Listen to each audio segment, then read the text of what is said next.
Dans le module 7, on va voir comment calculer la déflexion dans les poutres qui sont soumis à des efforts de flexion. Okay?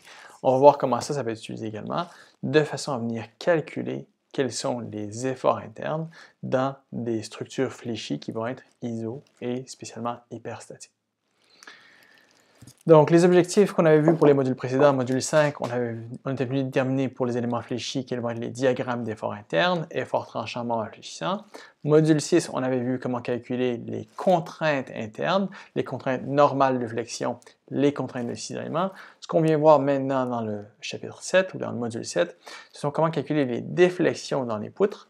Donc, grand V de X, c'était l'effort tranchant en fonction d'une position longitudinale. Petit v de x, c'est maintenant la courbe de déflexion, donc le déplacement relatif entre les différents points le long d'un élément fléchi. Ou delta, c'est-à-dire le déplacement vertical à un point spécifique sur notre structure. Et on veut utiliser ceci de façon à également pouvoir venir calculer quels sont les efforts internes dans les poutres qui sont hyperstatiques. Comme on l'avait vu dans le module 3 pour les efforts axiaux, si on a un système axial hyperstatique, on va devoir considérer la rigidité axiale de façon à déterminer quelle proportion de chacun des éléments va dans chacun des segments. Ici, on va voir la même chose, mais cette fois-ci pour la flexion. Donc, petit rappel en termes de notation, la déflexion, c'est quoi? Donc, la courbe de déflexion, ça va être le déplacement relatif de chacun des points en fonction d'une position x sur ma structure. Donc, ça, c'est dénoté par petit v de x. Maintenant, si on parle de delta, ça va être quoi? Ça va être le déplacement en un point. Par exemple, je vais avoir le déplacement au point D, le déplacement en un point C. Et on va utiliser ça, ce qu'on va voir ensemble dans le module 7, de façon à venir déterminer dans des cas hyperstatiques comme celle-ci. Donc, j'ai combien de réactions d'appui inconnues? J'ai ma réaction R à Y, j'ai ma réaction R à X. Ici, c'est simple, on pourrait la mettre égale à 0. Mais j'ai encore mon moment MA qui agit ici, ainsi que j'ai ma réaction RBY. Donc ici, si on élimine la réaction R à X, j'ai 3 inconnus. J'ai combien d'équations d'équilibre? Si on élimine la sommation des forces en X parce qu'elle est inutile, je vais avoir la sommation des forces en Y, la sommation des moments. 3 inconnus des équations, je ne peux pas résoudre, je suis hyperstatique. On va voir comment, à partir des calculs de la courbe de déflexion, on peut venir résoudre ces problèmes hyperstatiques de façon à venir calculer nos efforts internes pour les éléments qui sont fléchis. Voilà ce qu'il y en est pour l'introduction. On va voir plus en détail comment est-ce qu'on peut formuler les relations entre les courbures et les moments à partir d'équations différentielles et comment donc est-ce qu'on peut retrouver notre courbe de déflexion en intégrant soit P de x, notre charge répartie sur notre structure, ou M de x, notre diagramme de moment fléchissant tel qu'on l'a déterminé au module 5. Ensuite, on va voir comment est-ce qu'on peut, par intégration, retrouver cette courbe de déflexion, soit pour des poutres isostatiques, ou comment est-ce qu'on peut utiliser ça de façon à venir déterminer quelles sont les réactions d'appui surabondantes dans les cas de poutres qui sont soumis à des configurations qui sont hyperstatiques. Donc, plus d'inconnus que d'équations d'équilibre pour résoudre. Et finalement, ce qu'on va voir, c'est comment est-ce qu'on peut rapidement calculer des déflexions à partir de parties de solutions qui ont déjà été précalculées que l'on peut superposer les unes aux autres.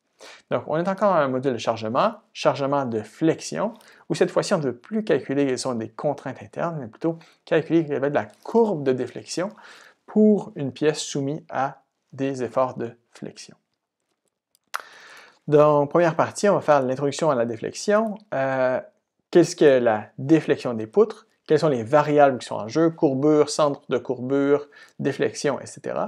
Exemple de génie civil dans lesquels la déflexion est importante. On va venir regarder ensemble quels sont les paramètres d'une structure qui viennent contrôler est-ce qu'on aura des flèches qui vont être importantes ou des flèches qui sont faibles.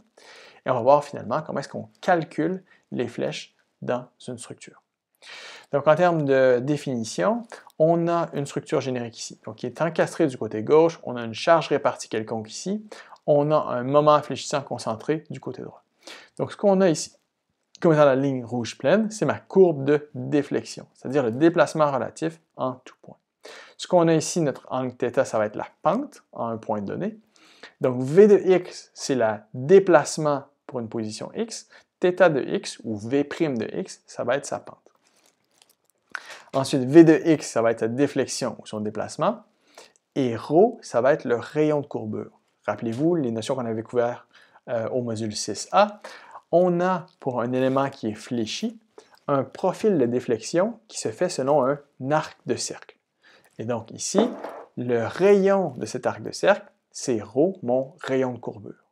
Et donc, j'ai mon rayon de courbure ici, j'ai mon centre de courbure, j'ai ma déflexion, j'ai ma pente. Parfait. Donc maintenant, quelques exemples de génie civil pour lesquels les déflexions sont importantes. Donc typiquement, lorsqu'on a des structures en béton comme celle-ci, c'est important d'avoir un très bon contrôle et une très bonne compréhension de où sont nos zones de moments positifs et de moments négatifs. Pourquoi? Parce qu'on a ici, par exemple, une structure supportée en A et en B qui est une poutre continue soumise à un chargement réparti uniforme. Donc on peut s'imaginer ici, on voit la courbe de déflexion de notre structure qui a été esquissée ici. On voit qu'on aura du moment positif au centre aussi, c'est-à-dire fibre inférieure tendue, fibre supérieure comprimée. On aura ici fibre tendue sur la fibre supérieure, fibre comprimée à la fibre inférieure, et voilà pour ça. Donc pourquoi est-ce que c'est important la structure de béton? Parce que le béton supporte très mal la traction. Qu'est-ce qu'on doit faire de façon à renforcer le béton? On doit venir lui mettre soit des armatures passives ou du renforcement actif. Des renforcements passifs, c'est quoi? C'est des barres d'armature, c'est-à-dire des tiges d'acier qui vont être noyées et qui vont être principalement concentrées dans la portion de notre poutre qui est soumise à des efforts de traction. Par contre, dans des structures en béton qui sont renforcées de façon passive, c'est-à-dire simplement en ayant des barres d'acier noyées dans celle-ci, c'est normal d'avoir certaines fissures. Et ici, par contre, la fissure, bien que c'est normal de voir apparaître certaines fissures dans du béton armé, ces fissures-là vont venir faire augmenter le déplacement de notre structure. Parce qu'au droit de la fissure, bien, notre matériel est moins rigide, il va venir y avoir une ouverture de fissure qui va venir augmenter la déformation. Au contraire, si on a du renforcement actif, qu'on appelle aussi de la précontrainte, mais quand on a de la précontrainte, ce qu'on vient faire, c'est qu'au lieu de mettre simplement une barre d'acier qui va être noyée dans notre béton, on va venir mettre un câble d'acier qui est libre de se déformer, par exemple qui pourrait être dans une gaine, et on va venir ajouter une force de traction à ce câble-là, de telle sorte que le câble va venir pré-comprimer notre poutre, de telle sorte que les fissures ne seront pas permises de se développer. Donc, on va pouvoir avoir un meilleur contrôle des déflexions, dans le cas de béton précontraint, avec de renforcement actif plutôt que dans du renforcement passif. Dans les structures de béton armé, et spécialement dans les structures de béton précontraint, une déflexion excessive peut être signe de problème. Donc, par exemple, ici, j'ai un exemple avec le pont de grand-mère, où on a en rouge ici, en fonction du temps, on a les années ici, on a plusieurs cycles saisonniers de température en rouge, donc allant de presque plus 30 en été jusqu'à moins 20 en hiver. Donc on a des cycles été-hiver sur plusieurs années. On voit que la température sur 5 ans est à peu près constante. Mais par contre, ce qu'on voit, c'est que le déplacement qui est en bleu ici, qui est sur l'axe vertical à gauche ici, on voit qu'on a une tendance à la baisse dans ce déplacement. Donc ici, ce qu'il faut voir, c'est qu'une tendance à la baisse dans le déplacement comme ça, c'est signe avant-coureur qu'on a un problème, et ça, c'est spécialement le cas quand on a des structures en béton précontraint. Autre exemple où la flèche est importante, ça c'est un pont qui est particulièrement élancé, le pont de Lucerne en Suisse. C'est un pont sur lequel j'ai travaillé à l'instrumentation, parce que là, on avait un problème spécifique. Okay? C'est un pont qui est très élancé, c'est-à-dire un rapport entre la longueur et la hauteur qui est très élevé, dans le cas ici 36. Donc, là, vous n'avez peut-être pas encore l'habitude de ça, mais un rapport L sur H de 36, c'est extrêmement élevé. C'est-à-dire qu'on a une très grande longueur par rapport à la hauteur totale de l'ouvrage. Donc, et ici, on a, je pense, plus d'une dizaine de voies de chemin de fer qui passent en dessous de l'ouvrage, pour lesquelles le dégagement entre le dessous du pont et les voies de chemin de fer est de 15 cm. Donc ici, on doit avoir un contrôle très très serré sur le déplacement maximal de la structure, de façon à s'assurer qu'en tout temps, la circulation ferroviaire puisse procéder. Donc qu'est-ce qu'on a fait? On a instrumenté la structure et on est venu créer un cas de chargement qui est extrême, de façon à s'assurer qu'en tout temps, on pourrait supporter la charge, ou plutôt on pourrait assurer que le déplacement admissible ne dépassera le déplacement de la structure ne dépassera jamais le déplacement admissible. OK, donc pour les déflexions et les flèches, très souvent ce sont des indicateurs de comportement parce que les flèches excessives vont être indésirables dans plusieurs cas. Donc, si on a des flèches excessives, ça va causer des fissures dans les éléments non structuraux. Donc, si par exemple notre bâtiment se déplace de façon importante, on va avoir des éléments dans nos partitions, on va avoir même des fenêtres qui vont venir fissurer. On peut avoir un inconfort dû aux vibrations. Vous allez remarquer ça notamment dans les bâtiments qui ont des très grandes portées, notamment par exemple des centres commerciaux ou des aéroports qui ont souvent de très grandes distances entre les colonnes. Donc, qu'est-ce qu'il va y avoir? On peut avoir des vibrations de plancher dues au fait que la structure est plus ou moins rigide due intrinsèquement à sa portée. Ça peut causer des problèmes de fonctionnalité, comme dans le cas du pont de Lucerne que je vous présentais.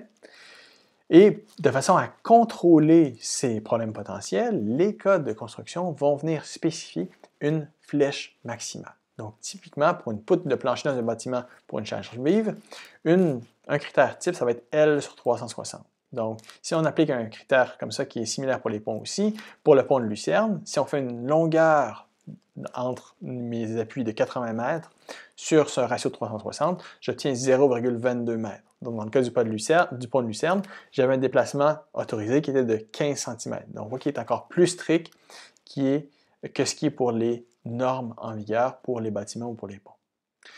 Donc, si on regarde maintenant, quels sont les paramètres qui vont venir contrôler? Est-ce que je vais avoir une grande flèche ou une petite flèche? Okay? Ça va être contrôlé principalement par le chargement. Donc, est-ce que j'ai une charge ponctuelle ou une charge répartie? Quelles vont être mes conditions d'appui? Est-ce que j'aurai des appuis rotulés? Est-ce que j'aurai des appuis encastrés?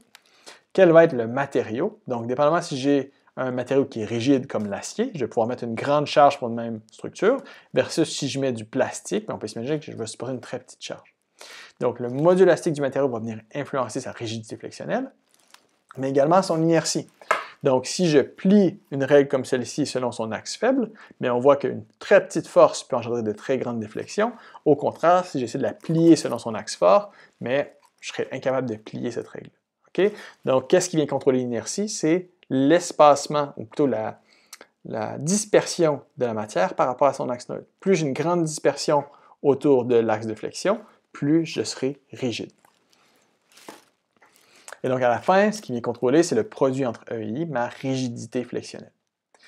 Et également, ce qui vient contrôler les flèches, et ce qui est hyper important, c'est la portée L, donc la distance entre des appuis.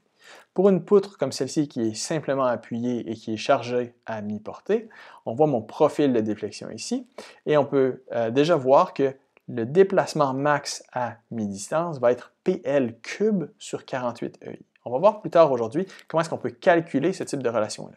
Mais si on les prend pour acquis ici, ça veut dire quoi?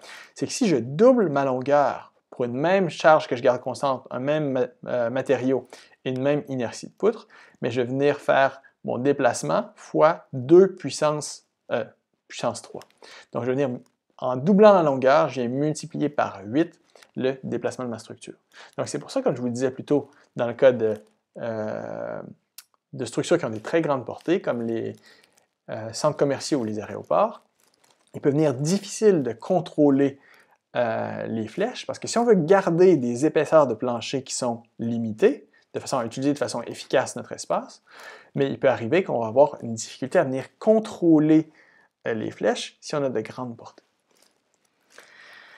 OK, donc on a vu pourquoi est-ce qu'on voulait calculer les flèches. Maintenant, comment est-ce qu'on calcule les flèches? Donc, dans le contexte du cours, on va voir deux méthodes. La première, c'est l'intégration des équations différentielles. Donc, à partir de la formulation de P de x, notre charge répartie, ou m de x, notre moment infléchissant, on va voir comment en faisant une double ou une quadruple intégration, on peut venir retrouver notre v de x. Donc, c'est bien, c'est généralement applicable, mais ce n'est pas rapide.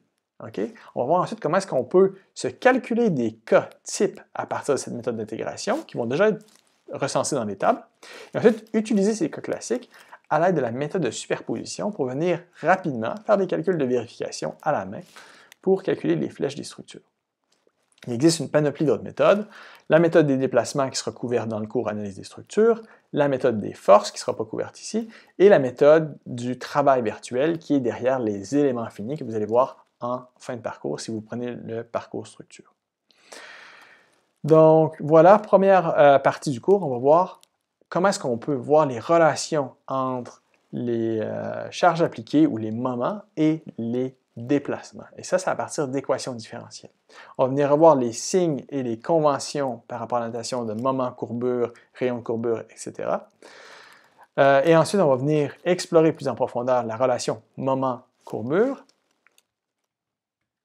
et les relations déplacement-courbure. Et ensuite, on va venir mettre les deux en relation.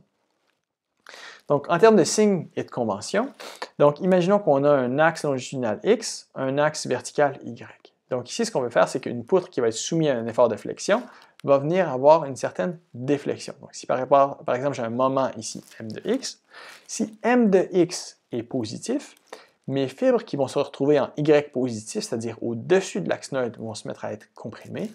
Mes fibres qui sont en dessous de l'axe neutre vont être tendues. Si vous avez, vous avez besoin de renforcer ces notions-là, allez revoir le module 6A.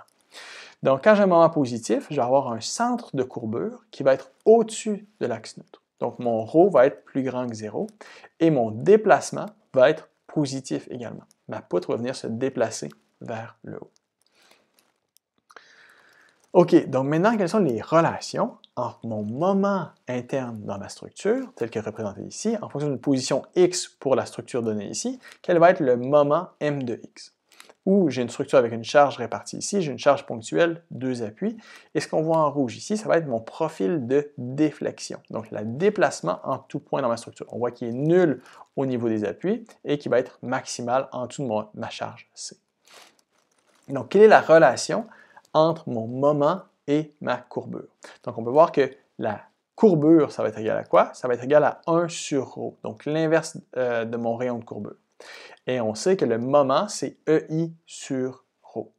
Donc, moment, c'est EI fois courbure. Donc, ici, par égalité, je peux dire que ma courbure, c'est égal à M sur EI. C'est ce qu'on avait vu dans le module 6A. Donc, dans un cas comme celui-ci, qu'est-ce qu'on peut voir? C'est que lorsque j'ai un point d'inflexion comme ceci, donc un point d'inflexion, ça correspond à un point où mon moment est nul. Si j'ai un moment nul, mais je vais avoir une courbure, un rayon de courbure qui est égal à l'infini, donc une courbure égale à 0. Donc, si on vient plus en détail, en regardant cette fois-ci à la relation déplacement-courbure.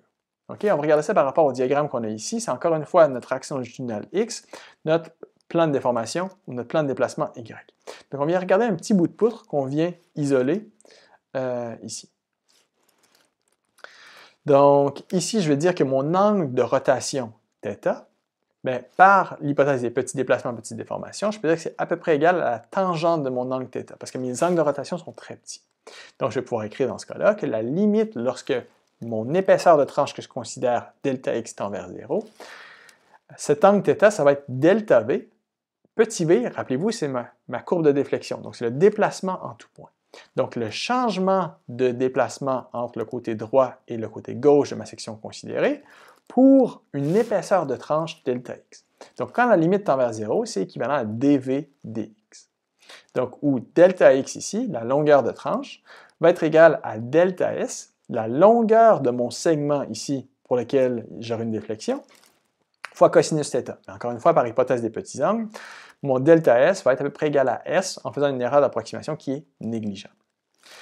Donc, lorsque la poutre réfléchit, ce qu'on avait vu dans le module 6A, c'est que celle-ci, la courbe de déflexion, va faire un arc de cercle, pour lequel les sections planes, qui étaient initialement droites, vont rester planes. De telle sorte que les normales au point A et B ici pour ma courbe de déflexion vont venir se rejoindre en un centre de courbure, qui a une distance ρ de l'axe neutre de ma poutre. Donc, si je peux dire que la longueur de mon segment Δs, qui est mon même segment que j'avais ici, ça va être égal à ma longueur ici, mon rayon de courbure, fois l'angle qui est formé par mes deux normales entre le centre de courbure et A et centre de courbure et B. C'est-à-dire ρ fois Δθ, cet angle sous-jacent, ça va être Δs, la longueur de mon segment.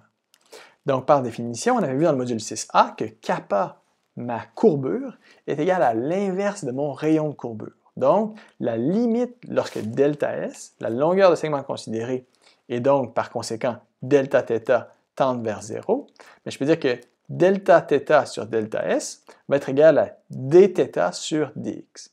Donc, la courbure, c'est égal à la dérivée de l'angle de ma poutre par rapport à la position x.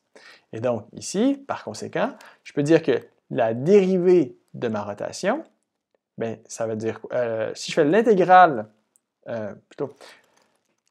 si j'intègre ma rotation, ça va me donner mon déplacement. Ou à l'inverse, si je dérive ma courbe de déflexion, je vais obtenir ma rotation. Donc je peux dire que ce dx, dθ de dx, ça va être égal à la dérivée seconde de dv par rapport à dx carré.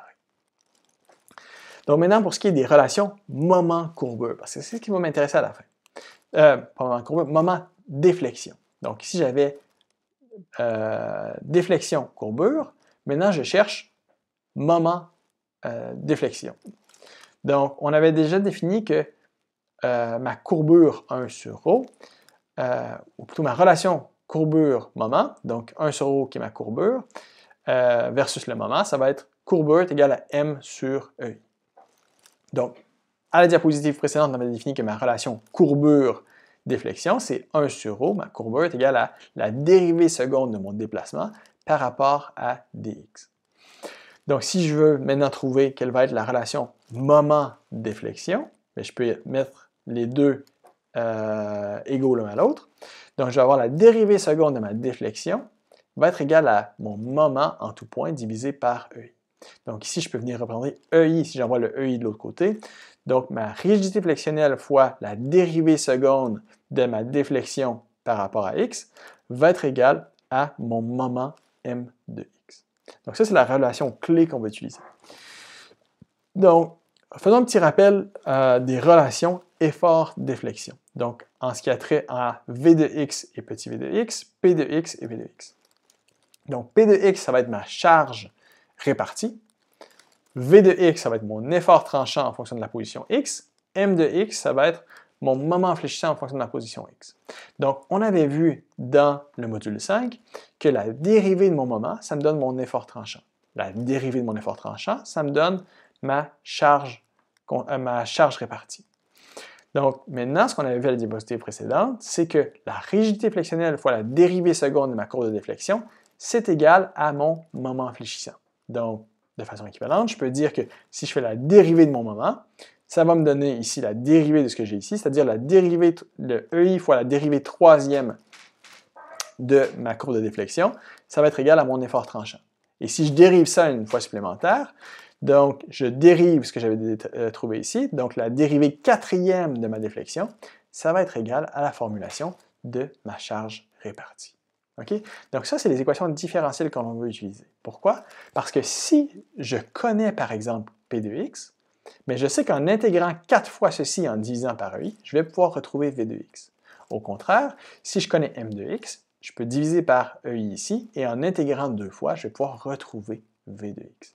Donc c'est ce qu'on va voir par la suite, comment à partir de l'intégration de ces équations différentielles, je peux venir retrouver les déplacements, soit pour des systèmes iso ou hyperstatiques. Donc on va voir comment est-ce qu'on peut, plus en détail, venir formuler une formulation analytique pour une fonction de déflexion à partir d'intégrales, soit d'intégrales doubles, intégrales quadruples. Donc on va voir la procédure pour faire ça pour les systèmes isostatiques, et on va voir, quand on intègre, on va venir voir apparaître des constantes d'intégration. Comment est-ce qu'on peut retrouver ces constantes d'intégration-là à partir de nos conditions d'appui et de nos conditions de continuité. Ensuite, on va mettre ça en pratique.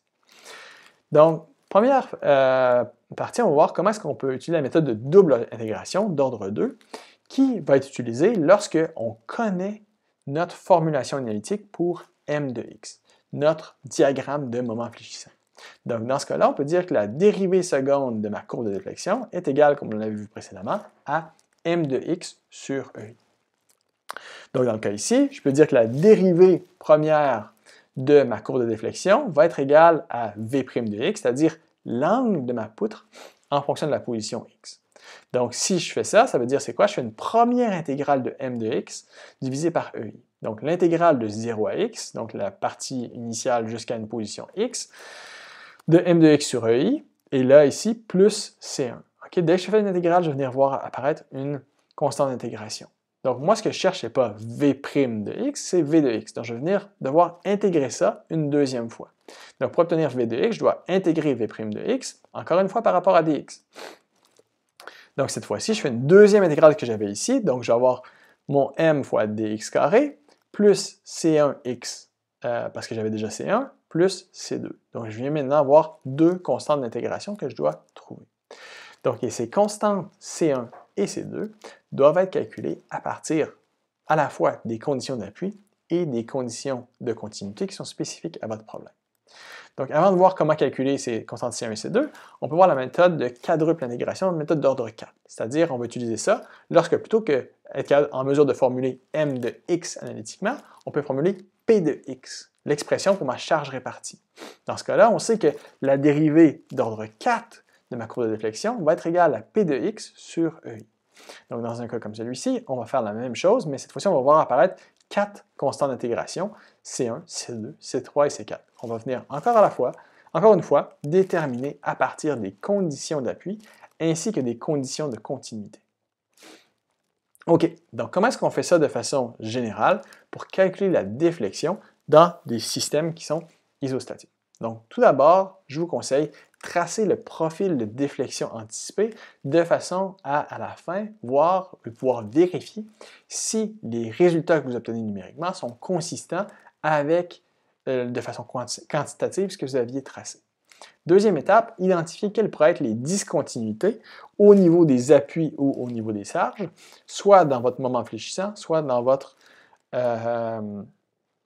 charge répartie. Ensuite, tracer un DCL pour chaque tronçon à l'intérieur, entre les discontinuités que vous avez identifiées. Formuler soit m de x ou p de x pour chaque tronçon, dépendamment de ce qui est le plus facile à faire. Et intégrer. Donc, si vous avez formulé m de x, vous utilisez une double intégration. Si vous avez formulé p de x, vous utilisez l'intégration d'ordre 4.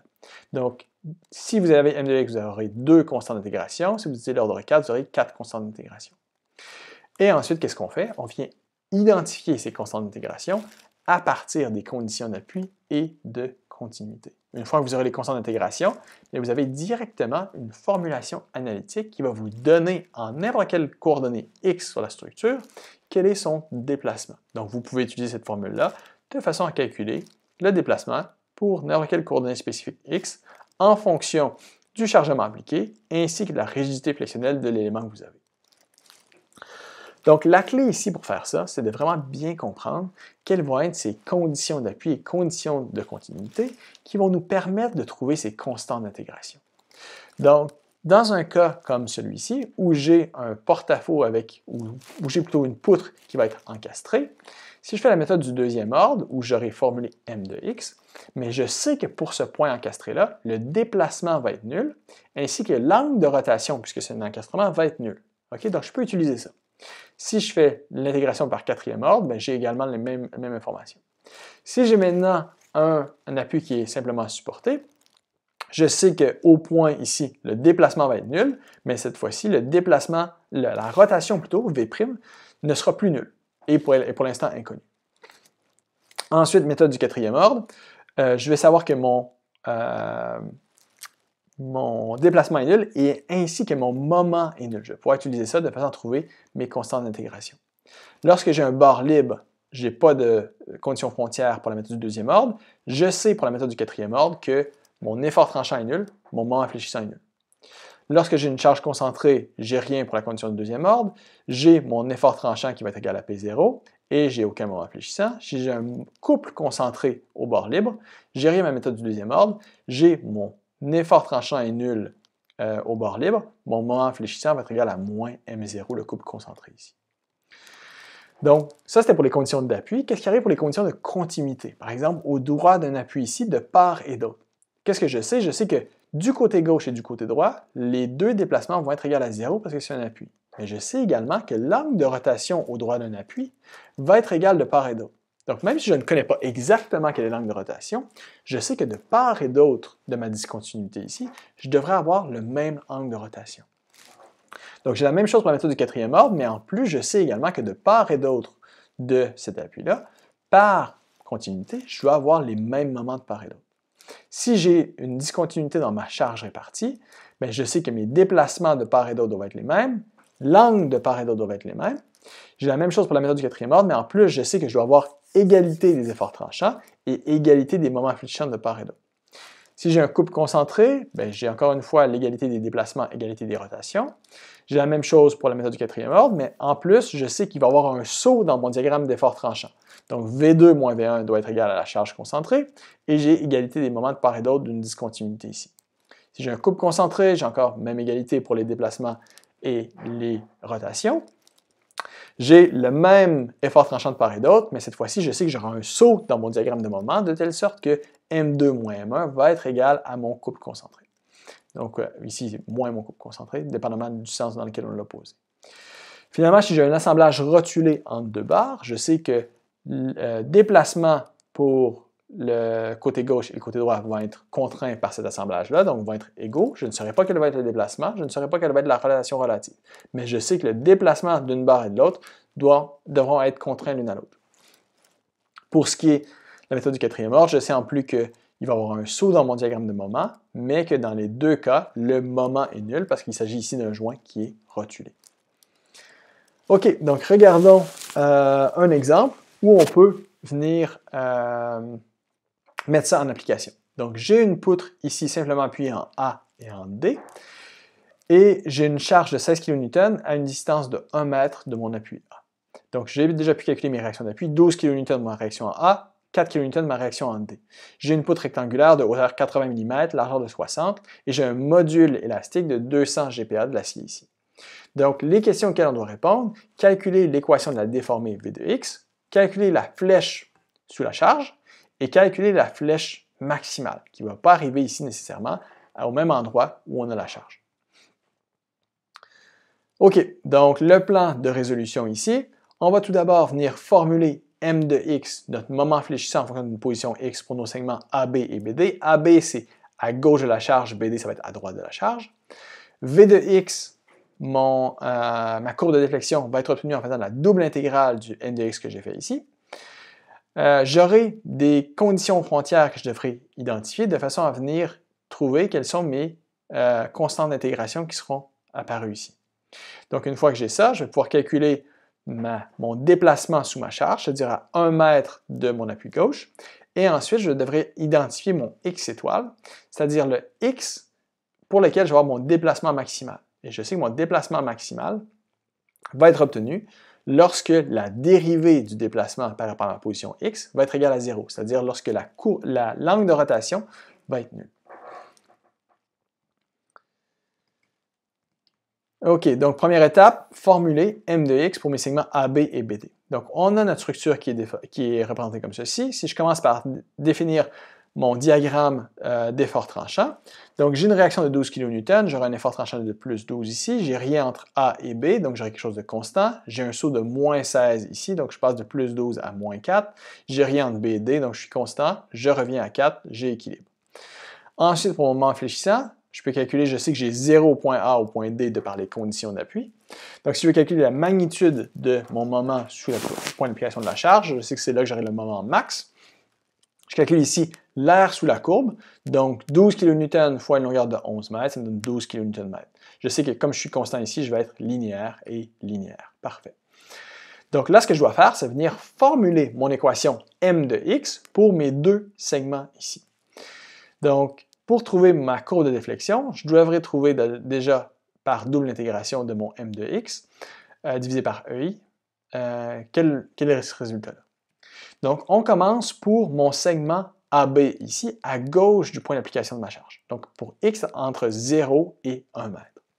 Donc, ici, je peux venir tracer un diagramme de corps libre pour ma partie que j'ai ici, non pas de x égale à 0 à 1 mètre, mais pour une distance arbitraire x de l'appui, où je fais l'hypothèse que x est entre 0 et 1. Donc, dans ce DCL-là, j'ai ma réaction d'appui qui entre en jeu, 12 kN, j'ai mon effort tranchant, mon moment fléchissant. Donc, ici, je peux dire, par rapport à ce qu'on a vu dans les diapositives précédentes, que la rigidité flexionnelle fois la dérivée seconde de ma courbe de déflexion va être égale à mon moment en fonction d'une position x. Donc, mon M de x, c'est quoi? Ça va être une charge de 12 kN fois une bras de levier de x. Donc, mon M de x, c'est facile à formuler ici, 12x. Parfait. Je vais intégrer ceci une première fois de façon à obtenir v' de x. Donc, EIV', ça va être quoi? Ça va être l'intégrale de 12x, c'est-à-dire 12x carré plus une première constante d'intégration. Ensuite, si je veux avoir ma courbe de déflexion, j'intègre cette relation-là une autre fois. Donc, ça me donnait ici 2x cube plus C1x plus C2. J'ai deux constantes d'intégration. Maintenant, je vais faire la même chose, mais cette fois-ci pour le segment BD, parce que là, je n'ai pas tout ce qu'il me faut en main pour trouver mes constantes. Pour mon segment BD, pour des coordonnées x allant de 1 à 4 mètres, bien, encore une fois, si je trace mon diagramme de corps libre, donc j'aurai ma réaction d'appui de 4 kN au point D. Ensuite, j'aurai mon effort tranchant interne, mon moment fléchissant, et ma coordonnée par rapport à mon référentiel x égale à 0 au point A et x égale à 4 au point D. J'ai une longueur totale de 4 mètres. Donc la longueur de mon segment entre mon moment interne et le point d'application de la charge, ça va être 4 mètres moins ma position x, qui est x égale à 0 à partir de l'appui A. Donc ici, la longueur de segment, c'est 4 moins x. Ma charge qui correspond à ma réaction d'appui, c'est 4 kN.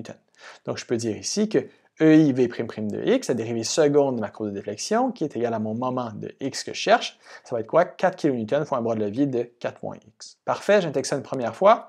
Ça va me donner 16x moins 4x carré plus une troisième constante d'intégration. J'intègre ça une autre fois, de façon à obtenir ma courbe de déflexion. J'obtiens 16x carré sur 2 moins 2x3 sur 3 plus c3x plus une quatrième constante d'intégration. Donc, à la fin, à partir de ces deux segments-là, j'ai 4 inconnus.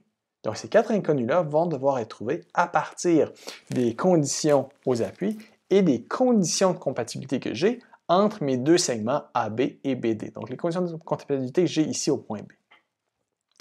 Donc, au niveau de ces conditions aux frontières-là, qu'est-ce que j'ai?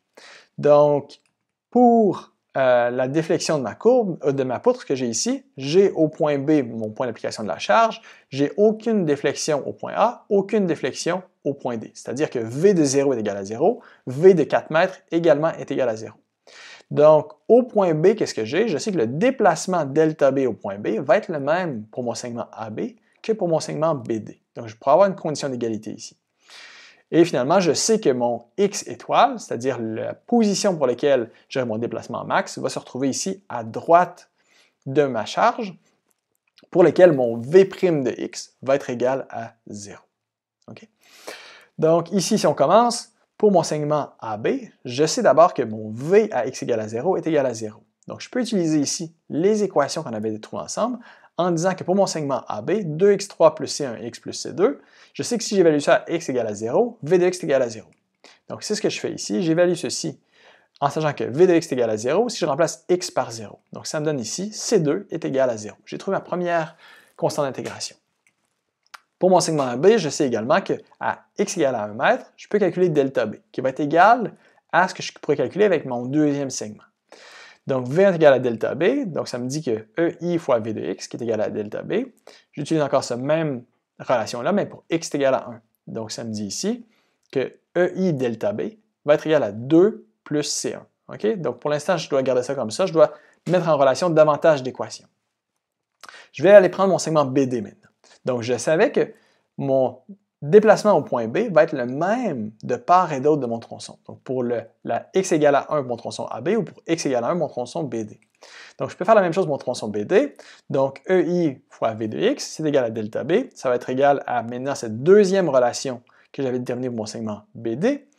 Donc, je vais avoir 16x carré sur 2 moins 2x3 sur 3. Tout ça, c'est évalué pour x égale à 1. Ça me donne 7,33 plus C3 fois 1, donc C3 plus C4.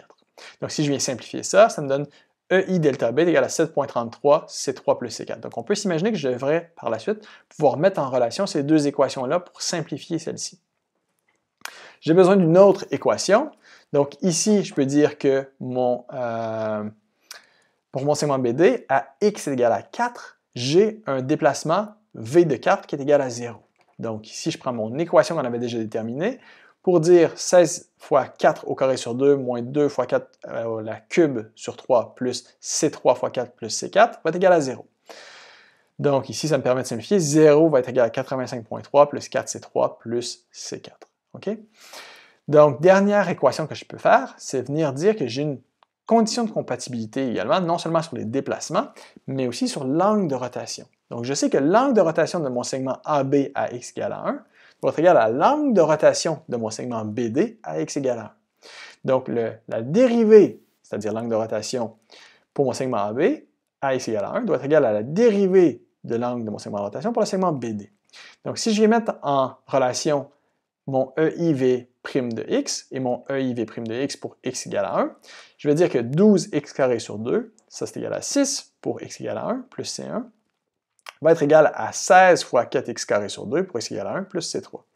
Donc ça me permet d'obtenir une dernière équation qui me dit que C1 est égal à C3 plus 8. Donc ici, j'ai 4 équations, celle-là, je l'ai déjà résolue. Donc 1, 2, 3, 4. Ces 4 équations-là, je vais venir les résumer ici. C'est mes 4 équations, et j'ai ici 4 équations, j'ai 3 inconnues, je peux résoudre ça. Donc si je viens mettre l'équation 4 dans l'équation 1. Donc en faisant ça, je peux dire que EI delta B plus 2 plus C1 qui est égal à C3 plus 8, ça va devenir ma cinquième équation. Ensuite, je vais mettre cette cinquième équation dans la deuxième ici. Okay? Parce que celle-ci est fonction de C3, j'ai fait fonction de C3 ici. Si je viens remplacer, ça va me donner 2 plus C3 plus 8 va être égal à 7.33 plus C3 plus 4. C3 apparaît de chaque côté. Ça me permet d'isoler que C4 est égal à 2.67. Parfait. Maintenant, si je remplace C4 dans ma troisième équation, je vais pouvoir isoler C3. Donc, ça me donne ici 0 égale à 0.85 plus 4 fois C3 plus C4 qui est égal à 2.67. Je peux isoler C3 qui est égal à moins 22. Et finalement, je remplace C3 dans ma quatrième équation, ça va me permettre d'isoler C1. Donc ici, C1 est égal à C3 qui est égal à moins 22 plus 8, C1 est égal à moins 14. Donc j'ai trouvé toutes mes constantes d'intégration à partir de mes conditions d'appui et conditions de compatibilité. Donc si on fait un petit rappel, conditions d'appui, c'était que les déplacements au point A et D sont nuls. Conditions de compatibilité, c'était que le déplacement ainsi que l'angle de rotation au niveau du point B, qui joint mes deux segments AB et BD, doivent être égaux. Donc ça m'a permis de formuler 4 équations qui, en les mettant en relation, m'ont permis d'identifier mes 4 constantes d'intégration. OK, maintenant que j'ai ça, ça veut dire que j'ai mes 4 constantes d'intégration, j'ai pour mes deux segments, de façon explicite, en divisant par E ici, la formulation analytique pour mon segment AB, la formulation analytique pour la déflexion de mon segment BD. Donc, si je veux calculer ma déflexion à 1 mètre, je peux utiliser pour le segment AB V de x égale à 1 sur EI fois 2x3 moins 14x. Donc, ça, c'est l'expression qui est obtenue en remplaçant ces constantes d'intégration dans l'expression qui est obtenue ici. Donc, qu'est-ce qui me manque? Il manque mon EI. Mon EI, ça va être E 200 000 MPa de l'acier fois BH cube sur 12. Ça me donne 512 fois 10 à 9 newton millimètre. Mais attention, parce qu'ici, j'ai développé toutes mes équations en utilisant des moments et des distances qui sont en kilonewton et en mètres. Donc, on doit s'assurer d'être consistant par rapport à nos unités. Donc, ici, si je veux avoir quelque chose qui est consistant pour V de x, je dois utiliser des unités qui sont également en kilonewton et en mètres. Donc, ça me donne ici 512 kilonewton mètres. À faire très attention aux unités. Donc, V de 1, ça va me donner 1 sur EI fois 2 fois ma position à laquelle je vais calculer 1 mètre, puissance 3, moins 14 fois la position 1 mètre. Donc, ça donne ici 0,0234 mètres. En millimètres, je multiplie par 1000, moins 23,4 millimètres. Attention aux unités. Donc, cinquième étape, c'est quoi? Je vais trouver la position où est-ce que j'ai mon déplacement maximal et ensuite calculer ce déplacement maximal. Donc, comment est-ce que je fais ça? Je vais utiliser ma relation. Je sais que mon déplacement max va être dans mon segment BD à droite de la poutre. Donc, pour ça, qu'est-ce que je vais faire? Je vais utiliser la formulation analytique de la dérivée de mon déplacement, c'est-à-dire la rotation en fonction d'une position x. Et je vais égaler ceci, où je connais ces 3, à 0, de façon à trouver x. Donc, pour mon segment BD, V' de x étoile doit être égal à 0, c'est-à-dire je viens évaluer ceci et je viens isoler x, sachant que l'angle ici doit être égal à 0. Donc, ça me permet d'identifier que mon x étoile est égal à 1,76 mètres. Donc, une fois que j'ai ça, je peux venir remplacer ce x égale à 1,76 mètres dans mon équation ici de déflexion de mon segment BD, où je connais C3 et C4. Donc, ça me permet de dire que mon V à x étoile, où j'aurai le déplacement max, ça va être 1 sur EI fois, j'évalue les valeurs numériques pour x égale à 1,76, ça me donne moins 0,291 mètres. Je veux mettre ça en millimètres, je multiplie par 1000. Donc, voilà pour ce problème ici, où on est venu, par méthode d'intégration, calculer les équations analytiques pour les courbes de déflexion. Maintenant, on va voir comment est-ce qu'on peut utiliser également cette méthode-là, non seulement dans les problèmes isostatiques, mais également dans les problèmes qui sont hyperstatiques. Donc, on va avoir une petite introduction aux problèmes hyperstatiques et on va voir en détail la procédure pour calculer la déflexion ainsi que les efforts internes dans les poutres et les systèmes qui sont hyperstatiques. Donc, rappelez-vous, qu'est-ce qu'un système hyperstatique? On a ici une poutre qui est encastrée à gauche, simplement appuyée à droite. Donc, je vais avoir une première réaction d'appui vertical en Y. Je n'ai pas de réaction horizontale parce que j'ai un appui à rouleau ici, donc qui permet le déplacement. Du côté gauche, qu'est-ce que j'ai? Je vais avoir une réaction verticale à Y. R à X, on peut faire l'hypothèse que c'est égal à 0 parce qu'on sait qu'on n'a aucune charge en X. Et mon moment fléchissant M de A, il est inconnu. Donc ici, je vais avoir 1, 2, 3 réactions inconnues. Et j'ai combien d'équations d'équilibre? Si on élimine sommation des forces en X qui est redondante, je vais avoir sommation des forces en Y, sommation des moments. 2 équations, 3 inconnues, j'ai un système qui est hyperstatique. Et ici, ce qu'il faut voir, c'est qu'on doit se formuler une équation supplémentaire à partir des conditions d'appui, des conditions de continuité pour notre courbe de déflexion. Donc la méthode, c'est simple, on va venir identifier tout d'abord une des réactions comme étant surabondante. Donc souvent, c'est plus simple d'identifier la réaction qui est seule. Donc par exemple, ici, j'ai simplement une seule réaction ponctuelle. Je vais venir, par exemple, éliminer celle-ci. Mais de façon générale, on aurait pu éliminer n'importe quelle de mes réactions, soit une réaction d'appui vertical, une réaction d'appui horizontal ou un moment fléchissant. Ensuite, ce qu'on va faire, c'est qu'on va venir formuler M de X, moment infléchissant, en fonction de R étoile qui est inconnu, où on va venir traiter ce R étoile comme étant un effort externe. Donc, on élimine l'appui et on remplace celui-ci par notre effort externe. Ensuite, ce qu'on vient faire, c'est qu'on va venir intégrer 2 fois notre M de X, où on va avoir comme inconnu des constants d'intégration ainsi que notre réaction surabondante. Et là, ce qu'on va voir, c'est qu'en utilisant nos équations d'appui et nos équations de continuité, on va pouvoir identifier nos 3 inconnus. OK, donc on va mettre ça en pratique. On a une poutre ici qui est encastrée en A et qui est rotulée, simplement appuyée en B, où on a un couple concentré MB à l'appui B. Donc la question, déterminer l'expression déterminant la déformation V de X en tout point entre A et B. Donc première étape, on va venir tracer le profil de déflexion anticipée. Donc par exemple ici, on sait qu'on n'aura aucun déplacement au point A et on n'aura aucune rotation parce que le point est encastré ici. Ensuite, si on applique un moment MB, on devrait avoir une rotation ici autour du point B dans la direction anti-horaire et on va venir rejoindre ça jusqu'à arriver à une rotation nulle, un déplacement nul. Deuxième étape, on identifie les discontinuités ou les efforts surabondants. Donc ici, on peut choisir notre réaction RBY comme étant notre réaction surabondante.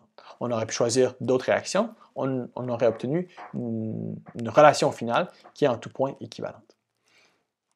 Ensuite, ce qu'on va faire, on va venir tracer le diagramme de corps libre. Donc ici, on va voir le moment M de X, le moment MB, la réaction BY et l'effort tranchant V de X. Donc ça ici, ça va être notre diagramme de corps libre où ça, ce sont les efforts à l'encastrement au point A, mon moment externe, ma réaction d'appui BY que je considère comme étant surabondante. Donc ça, c'est si je fais une coupe à une distance X de mon appui.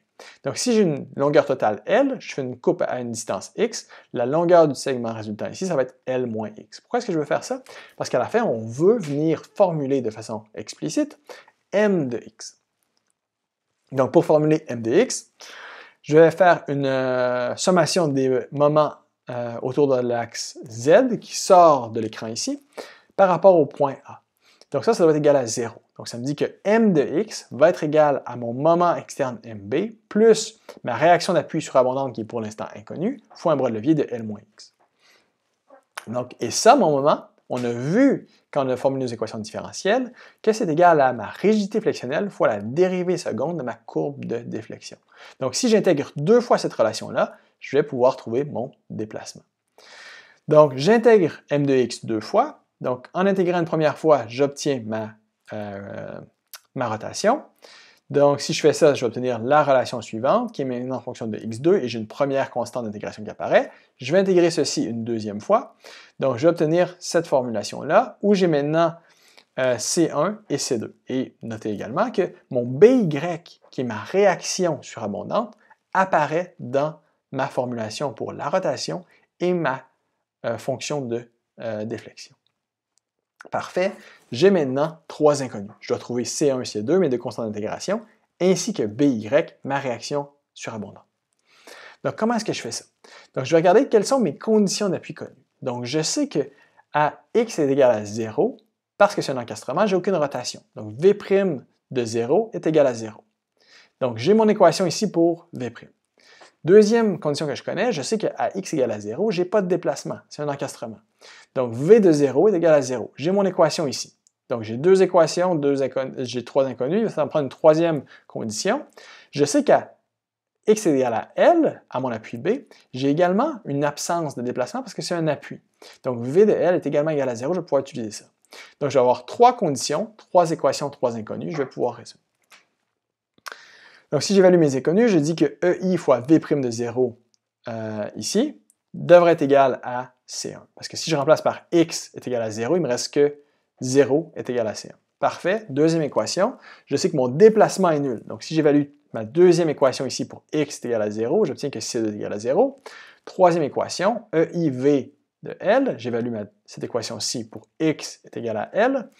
J'obtiens ceci, qui est fonction de MB et de BY, ce que je cherche. Donc, je peux venir réorganiser les termes ici en disant que BY est égal à moins 3,5 MB, mon couple concentrique est appliqué au point B, sur L, la longueur de ma poutre. Donc, voilà pour ça. Donc ici, si je veux trouver quelle va être ma courbe de déflexion V de x, ça va être égal à MB L carré sur 4EI fois x sur L puissance 3 moins x sur L puissance 2. Donc voilà ici comment je peux calculer ma formulation analytique pour ma poutre. Donc ça ici, c'est bien, on peut faire ça, mais c'est quand même relativement long. Okay? On ne veut pas se mettre toujours à calculer par intégrale ou à devoir intégrer pour calculer les déflexions. Donc qu'est-ce qu'on peut faire? Ce qu'on va voir, c'est que ces calculs-là qui sont faits sont disponibles dans des tables, comme les tables qui sont disponibles à la fin de votre manuel Craig. Donc on voit que pour plusieurs cas de chargement connus, on est venu déjà faire cette intégration-là. Et on a trouvé la courbe de déflexion, la courbe pour l'angle, les déplacements max ou les rotations max aux extrémités. Donc ça vous permet déjà d'utiliser ces cas-là, et par méthode de superposition, on va pouvoir venir faire des calculs qui sont beaucoup plus rapides qu'en ayant à tout intégrer. Donc pour obtenir ces cas-là type, on est venu intégrer par méthode d'ordre 2 ou d'ordre 4. Une fois qu'on a ces cas-là avec les expressions analytiques, on peut venir les superposer de façon à faire des calculs qui vont être, ou des vérifications qui vont être plus rapides. Donc, on va voir nos cas génériques. Quelles sont les hypothèses de calcul pour cette méthode de superposition? Comment est-ce qu'on peut utiliser dans un exemple isostatique ou dans les cas hyperstatiques? Donc, comme je vous l'avais dit, on a dans le manuel Craig, mais dans à peu près toutes les références de résistance des matériaux ou de mécanique des solides, des cas comme ceux-ci qui présentent les formulations analytiques pour les courbes de déflexion, les rotations en fonction d'une position pour une panoplie de configurations de chargement et de poutres. Donc, qu'est-ce qu'on peut venir faire? C'est qu'à partir de ces combinaisons génériques, je peux dire, mais cette combinaison-là n'existe pas dans les tables. Okay? Je n'aurai jamais de combinaison de plusieurs charges. Je n'aurai pas une combinaison de charges réparties et de charges ponctuelles. Mais par contre, par principe de superposition, ce qu'il faut voir, c'est que je peux venir déterminer la déflexion de celle-ci en superposant ce cas-là qui est dans la table et celui-ci qui est dans la table également. Donc, par exemple, ici, je vais avoir le cas qui est la charge ponctuelle et j'ai sur une autre page, mais celui qui va être la charge répartie comme celui-ci. Et de façon à utiliser ce principe de superposition, on doit satisfaire certaines hypothèses. On a un comportement qui va être linéaire. Donc, ma contrainte va être égale à epsilon e, ma loi de Hooke, comme on avait vu dans le module 2. Ensuite, on va avoir un comportement qui est élastique. Si je retire le chargement, je reviens à mon point initial. Je vais avoir l'hypothèse des petits déplacements, petites déformations par rapport aux dimensions générales de la structure.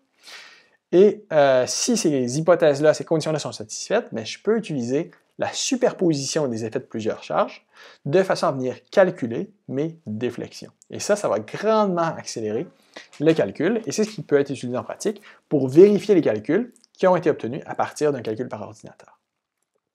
Donc, par exemple, ici, on va travailler avec l'exemple où on a une poutre simplement appuyée à gauche et ici, où j'ai une charge répartie dans la partie droite ou mon porte-à-faux. Donc la courbe de déflexion a l'air de ceci. Comment est-ce que je vais calculer, par exemple, mon delta à l'extrémité de mon porte-à-faux? Donc ça, ce qu'on veut faire, c'est qu'on veut décomposer ceci en deux sous-problèmes pour lesquels les formulations analytiques sont déjà connues. On pourrait utiliser la méthode d'intégration, mais c'est qu'ici, on n'a pas envie d'intégrer. Okay? On veut simplifier le problème. Donc ça, ce qu'on peut voir, c'est qu'on peut décomposer ça en une première sous-structure où j'aurai un couple concentré. Donc la partie ici entre les deux appuis va venir être soumise à un couple concentré qui est égal à la charge fois mon bras de levier, qui est égal à la longueur de mon segment B sur 2, qui est mon couple concentré, ce qui fait que mon segment ici, au droit de mon deuxième appui, va venir tourner.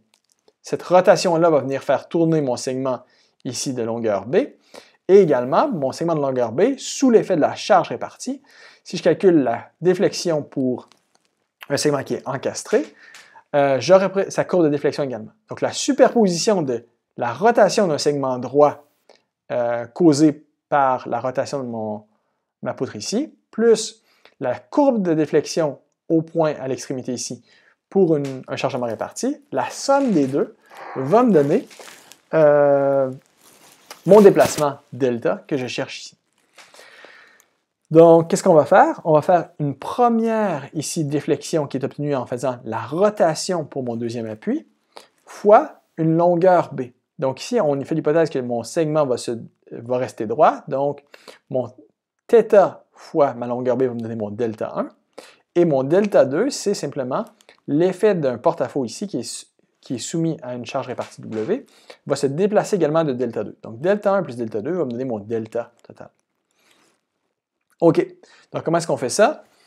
Donc si on regarde dans les tables qu'on a ici, mon premier cas, ça va être quoi? Ça va être une rotation ici, ou plutôt un moment appliqué à un de mes appuis. Donc j'ai ma formulation analytique. Deuxième cas, c'est quoi?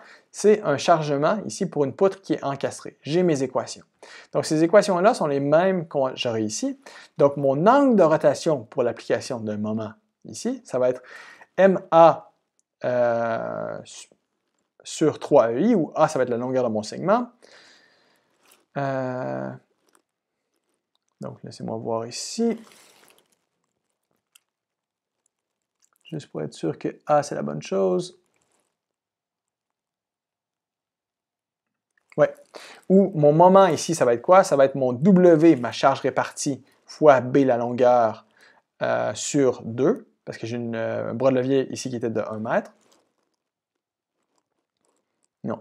W fois B ça va être la charge équivalente, fois B sur 2, qui va être mon moment ici. Donc ça ici, WB sur 2, c'est mon moment, fois A sur 3i.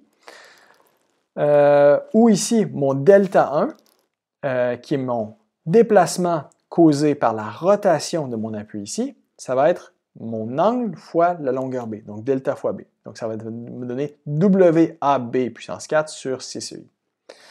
Donc ensuite, si je veux calculer mon delta 2, qui est causé par un porte-à-faux encastré avec une charge répartie W, ça va me donner WB4 sur 8EI. Donc ici, en faisant la somme des deux expressions que j'ai ici, ça me donne l'expression analytique pour ce chargement, qui n'est pas présent dans les tables, mais qui par superposition peut être calculé facilement.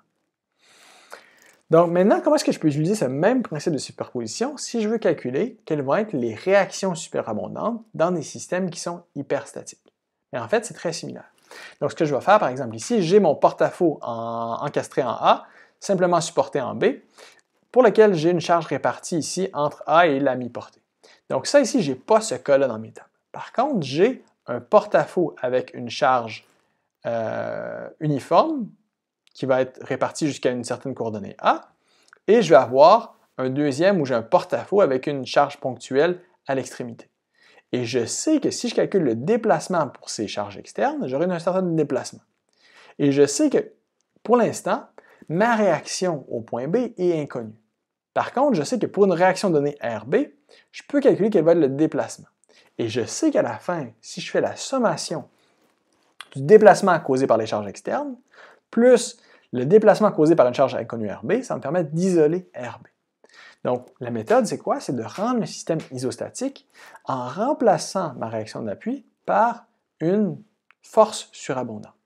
Ensuite, ce qu'on fait, c'est qu'on calcule la flèche en fonction de la réaction surabondante, donc V de x en fonction de cette réaction-là, Et on va venir calculer R étoile en disant que la somme des déplacements pour ma force inconnue et pour mes charges externes doit être égale à ce qui est défini par mes équations de compatibilité. Donc ici, la somme des deux doit être égale à 0 parce que j'ai un appui. Donc si on met ça en pratique, on regarde, j'ai un cas similaire où j'ai une poutre d'une longueur totale de 2 mètres qui est encastrée du côté gauche en A. J'ai une charge uniformément répartie de 1,5 kN par mètre. J'ai un appui en B à 1,6 m de mon appui. Et je vais trouver quelle va être, par exemple ici, ma réaction surabondante que je choisis comme étant ma réaction en B. Donc je sais que si je remplace ma réaction RBY par une force, mais je peux séparer ça comme un porte-à-faux qui est soumis à une charge uniforme et un porte-à-faux qui est soumis à une réaction RB. Et je sais à la fin, par équation de compatibilité, que la somme des déplacements dus à un porte-à-faux soumis à une charge répartie, plus le déplacement dû à une réaction surabondante, la somme des deux doit être égale à 0. Donc, dans les tables qui sont disponibles à la fin du manuel Craig, on peut voir que l'équation de la déflexion pour un porte-à-faux avec une charge répartie uniforme, c'est l'équation suivante. Pour la déflexion d'un porte-à-faux avec une charge ponctuelle, ce sont les équations suivantes, où j'ai deux équations, une pour x entre 0 et a, donc à gauche de la charge, et une deuxième à droite de la charge. Donc les questions, c'est de calculer quelle va être ma réaction surabondante, quel va être le déplacement au point C, à l'extrémité libre du porte-à-faux, et, une fois que j'ai calculé RB, tracer les diagrammes d'effort tranchant et de moment fléchissant. Donc, mon plan de résolution, je vais commencer en venant formuler ma fonction de déplacement Δ1 pour ma charge uniforme répartie, mon Δ2 pour ma réaction au point B. Et ça, c'est important, je dois formuler ces équations pour la déflexion pour le point d'application de la charge. Parce qu'en fait, le point d'application de la charge correspond ici au point où j'ai ma réaction d'appui pour lesquelles je sais que mon déplacement à la fin va être nul.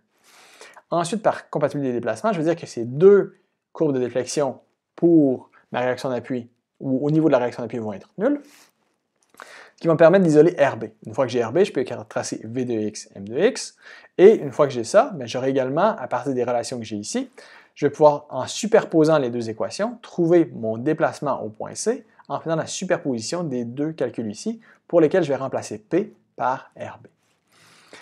Donc, première étape, je formule mes deux équations pour les courbes de déflexion. Donc, Δ1 ici, qui est l'effet des chargements externes. Je vais avoir mon P0 ici, qui est mon moins 1,5 kN, fois x, une longueur de 1,6 m, qui est la position à laquelle je vais venir calculer le déplacement. Donc, x, c'est la position, L, ça va être la longueur. Donc, c'est x, ici, c'est la position où est-ce que je vais calculer le déplacement sur 24 EI, plus 6 fois la longueur totale au carré, moins 4 fois la longueur totale, fois x, la position où est-ce que je vais calculer mon déplacement, plus 1,6 la position au carré. Okay? Ça, c'est ce qui est obtenu ici. Donc là, le résultat, ça va me donner moins 2,210 à la 3 sur EI. Δ2, je fais la même chose en utilisant cette équation ici, où x est la position où est-ce que je vais calculer, et a, ça va être la distance ici de 1,6 m. Donc ça me donne ici RB, qui est ma réaction inconnue, fois 1,6 au carré sur 6 EI, fois 2 fois 1,6, RB fois 1,6 à la cube sur 3 EI.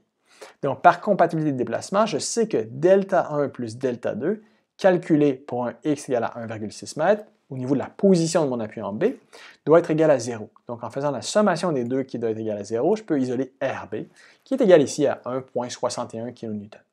Donc une fois que j'ai ça, j'ai tout en main pour calculer V de x et M de x. Donc ici, j'ai ma structure où je suis venu représenter ma réaction surabondante de 1,61 kN. Je viens tracer mon profil de déflexion. Donc j'aurai aucun déplacement. Ici, j'ai un petit angle droit, j'aurai aucune rotation due à l'encastrement. J'aurai ici des moments qui sont positifs, des moments négatifs ici. Donc j'aurai mes fibres tendues au niveau des fibres inférieures, fibres tendues au niveau des fibres supérieures. Donc si je veux tracer V de x, ok? Comment est-ce que je peux faire ça?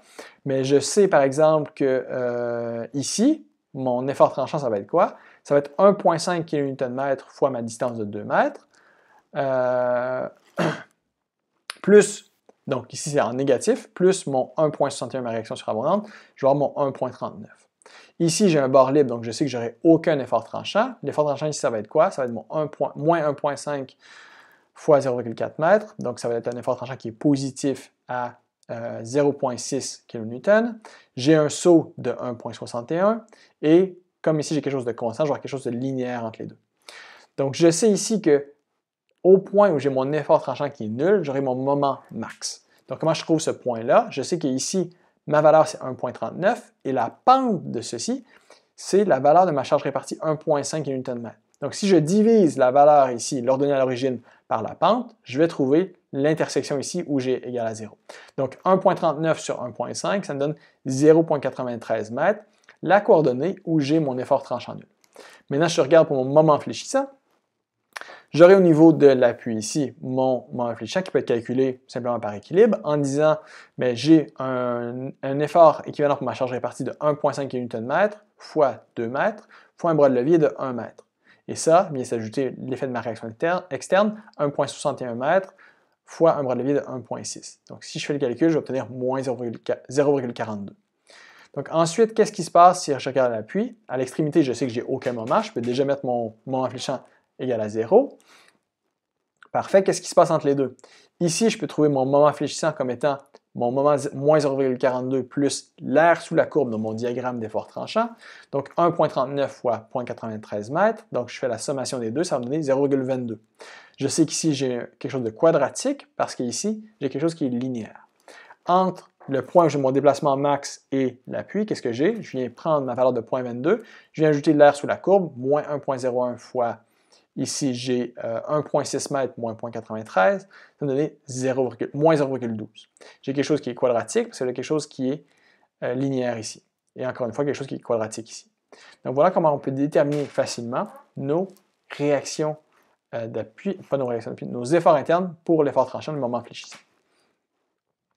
OK, ensuite on va calculer le déplacement au point C à l'extrémité ici en sommant nos deux équations ici pour lesquelles j'ai déjà trouvé ma réaction RB est égale à 1,61. Donc pour faire ça, mon delta 1 au point C, j'ai mon P0 fois X qui est maintenant égal à 2 mètres sur 24 fois mon EI. Je remplace ici mon X et mon L par 2 mètres qui me donne moins 0,5217 mètres. Donc ici, faites attention, gardez pour être constant avec vos unités. Si vous travaillez en mètres et en kilonewtons, ça doit être des kilonewtons mètre carré pour votre œil. Donc, mon delta pour mon deuxième cas qui va être mon chargement dû à ma réaction surabondante. Donc, je viens faire la même chose. Mon A qui est mon 1,6 m, qui est le point d'application de la charge, mais qui est évalué ici à une longueur de 2 mètres. Donc, ça va me donner ici 0,5257 mètres. Si je fais la superposition des deux, ce qui va me donner 3,9 fois 10,3 mètres, c'est-à-dire 3,9 mm de déplacement. Donc voilà comment on peut utiliser la méthode de superposition pour à la fois trouver quelles sont nos réactions surabondantes et également trouver nos courbes de déflexion. Donc en résumé, le but de ce qu'on a fait ensemble dans le module 7 est de calculer à la fois les déflexions dans l'inpoutre ainsi que de venir calculer quelles vont être nos réactions d'appui dans des cas hyperstatiques. Donc on a vu la relation moment-courbure où la courbure c'est le moment sur EI, ma rigidité flexionnelle, et ça, c'est égal à la dérivée seconde de ma courbe de déflexion par rapport à x. Donc, V''. Ensuite, ma relation moment-déformation, ça va être mon moment est égal à ma rigidité flexionnelle fois V''. Ma relation cisaillement-déformation, ça va être si je fais la dérivée de ceci, ça va être égal à mon cisaillement. Si je fais la dérivée de ce que j'ai ici, ça va être égal à ma charge répartie. Okay?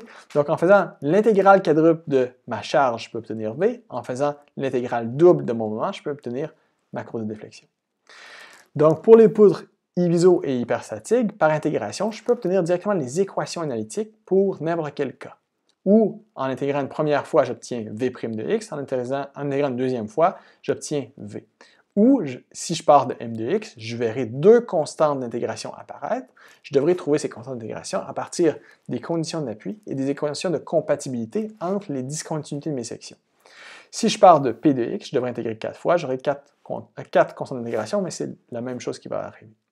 Finalement, on peut utiliser ceci de façon à déterminer tous les cas génériques, mais en pratique, on ne voudra pas toujours intégrer. On va plutôt utiliser, pour faire des vérifications, la méthode de superposition, où on va utiliser les codes disponibles dans les tables qui ont été calculés à partir de l'intégration, de façon à venir calculer à la fois nos fonctions de déflexion, ainsi que nos réactions surabondantes dans le cas où on a des systèmes qui sont hyperstatiques.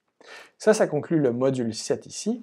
Ensuite, dans le prochain module, ce qu'on va voir, c'est comment est-ce qu'on peut venir évaluer des états limites, notamment en fonction de la représentation des contraintes en 2 et en 3 dimensions causées par des chargements.